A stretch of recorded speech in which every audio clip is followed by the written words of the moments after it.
Let me introduce Professor Norbert Pachler. He presents in his keynote a covering of several important aspects and topics about learning, quoting several opinions of world experts and sharing with us recent results of his team research in the new habitus of learning. I ask you your best attention. Professor Norbert Pachler.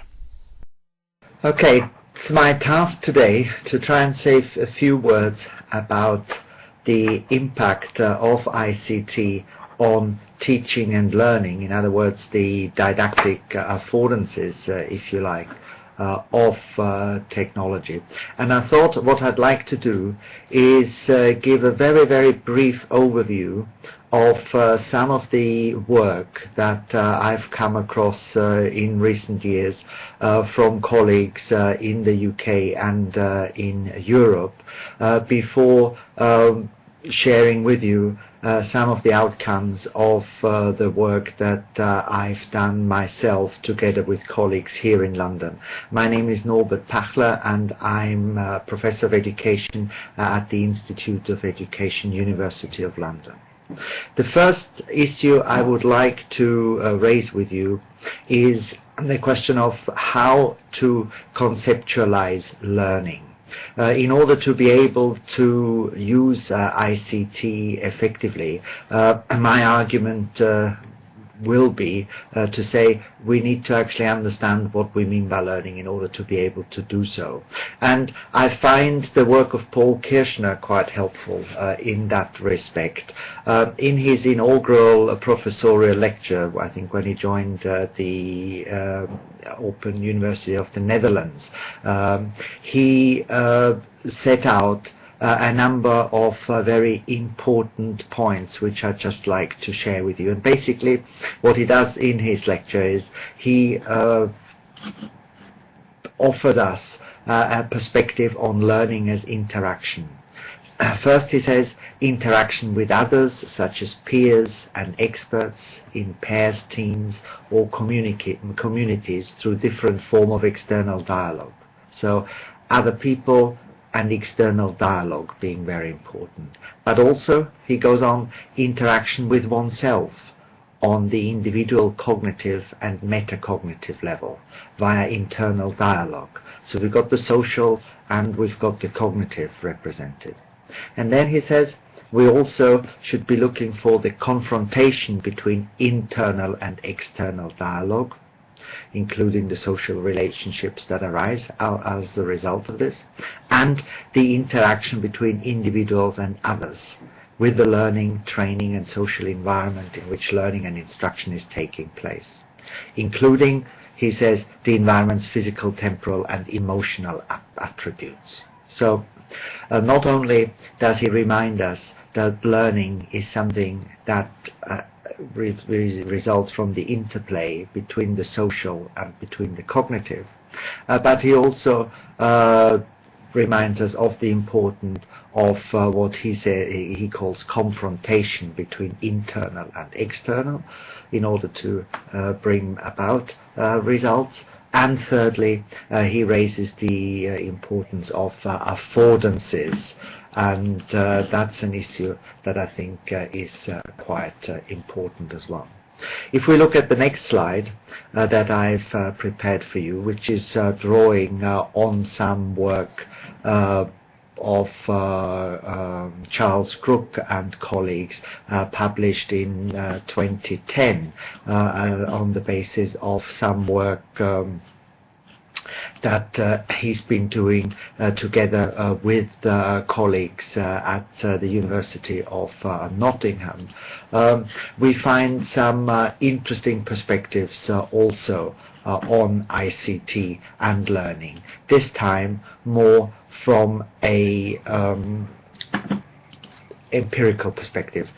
What this particular work shows us is an assertion backed up by empirical findings that ICT makes possible new forms of classroom practice. So in other words, one of the reasons why we should be considering the use of ICT for learning is the fact that it allows us new forms to create new forms of classroom practice. And in their work they list a number of examples there: a reconfiguration of space, ensuring new patterns of mobility, new ways in which class activities can be triggered, but also, I think quite importantly, they raise the potential there of virtualization of established and routine practices. So they also, although they don't call it that, show us that technology has certain affordances that make it valuable in the context of learning. On the next slide, we can see that they also posit that ICT creates the possibility of a wide variety of learning practices, so that it has affordances in relation to that. And again, in their report, they list some examples of that. So exposition, which is animated by the opportunity to invoke rich and shared images, video and plans, is one of them. Independent research, which is extended by the availability of internet search opportunities, would be another. And the third, they say, would be construction, which is made possible by ready-to-hand ICT-based tools. So a number of affordances there in relation to a wide variety of learning practices being made possible by ICT.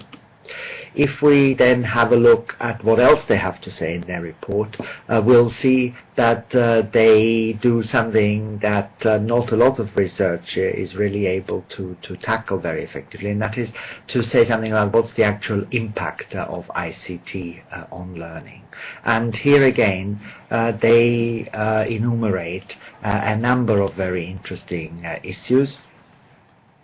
Firstly, the capacity to create forms of coherence in learning. And they set out three types of coherence: coordination, continuity, and community. So through these three features, coordination, continuity, and community, they argue that coherence can result from the use of ICT.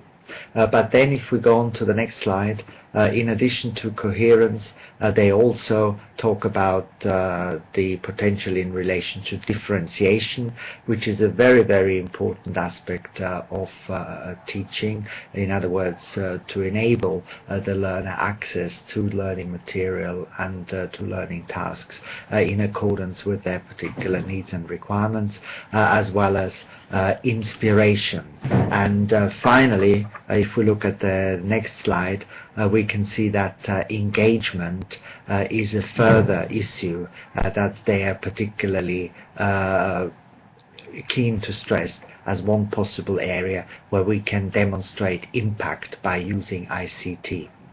To say that students value the learning experience through the new forms of variety that access to ICT furnishes, and there's quite a lot of research out there which actually supports that and proves that.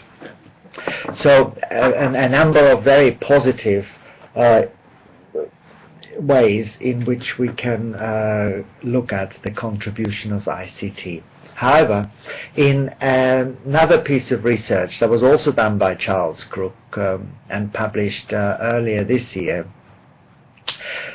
he invites us to sit back and think a little bit more critically about the impact of ICT, the potential impact of ICT, particularly when we look at Web 2.0 type technologies. And I'd really encourage you to read the entire paper, but what I've done is I extracted from the paper the one table in which he summarizes the characteristics of out-of-school and in-school communication, and has a look at them in relation to Web 2.0. And basically on the left-hand side you can see 4 domains: inquiry, collaboration, publication and literacy, as the sorts of things that arguably Web 2.0 allows us to do rather well, and then looks at out-of-school context and school context. And basically what he's saying there, without going into a great amount of detail, that there are quite a number of tensions and potential barriers that get in the way of applying the affordances of Web 2.0 in a straightforward manner in school. And in our own work, the work of the London Mobile Learning Group, which I'm going to touch upon in a moment very briefly, we encounter the same sort of phenomenon, and we characterize it as a fundamental difference in cultural practices out of school and in school, and there is a need to try and address these. So my recommendation there to you to have a look at this particular work. The next slide looks very quickly at some other work from the United States that you might or might not have come across, this time by team Brown and Adler. In 2007, they offered up in a paper what they call a circle of knowledge building and sharing, which I think very, very interestingly summarizes some of the processes that are starting to develop in relation to the use of ICT and link very fundamentally to learning, and this time again learning as something that takes part within social context, and the processes are creating, using and remixing, and through these processes open knowledge exchange zones can be created. That's the terminology that Brown and Adler use. So an attempt to conceptualize what's going on here at the social level in regard of knowledge building. And again, an interesting model for you to look at. And finally, in my last couple of minutes, I would like to just talk to you a little bit about my own work and its findings. And basically, together with colleagues here at the Institute and elsewhere, we've started to conceptualize what we call a new habitus of learning, developing a theory for mobile learning. What we are saying is that ostensibly we ought to view learning as purposive work with cultural resources. And the main difference being that the types of cultural resources that we're using in the 21st century differ quite considerably from the cultural resources that we might have used in the 19th and the 20th century. And technology is a very important driver in that respect, in particular mobile technologies such as mobile telephones. They allow us to capture and generate and access a completely new type of cultural resource, digital artifacts for the use in learning. And that use of technology is linked very much to use in everyday life, and as a result we are positing that it's very important to look at learning not just in the school context or university context, but also in everyday life context, and that the availability, the ubiquity of these technologies is actually offering us the opportunity to frame our life worlds as challenges as well as environments and potential resource for learning. So ostensibly making it possible for us to learn all the time. And we are saying that learning in this context of viewing learning expertise is individually appropriated in relation to personal definitions of relevance, and I think that's very, very important. On the one hand, the agency of the individual around appropriation, but also the personal definition of relevance. We are more likely to be willing to engage in learning if we find it motivating and relevant according to our own criteria.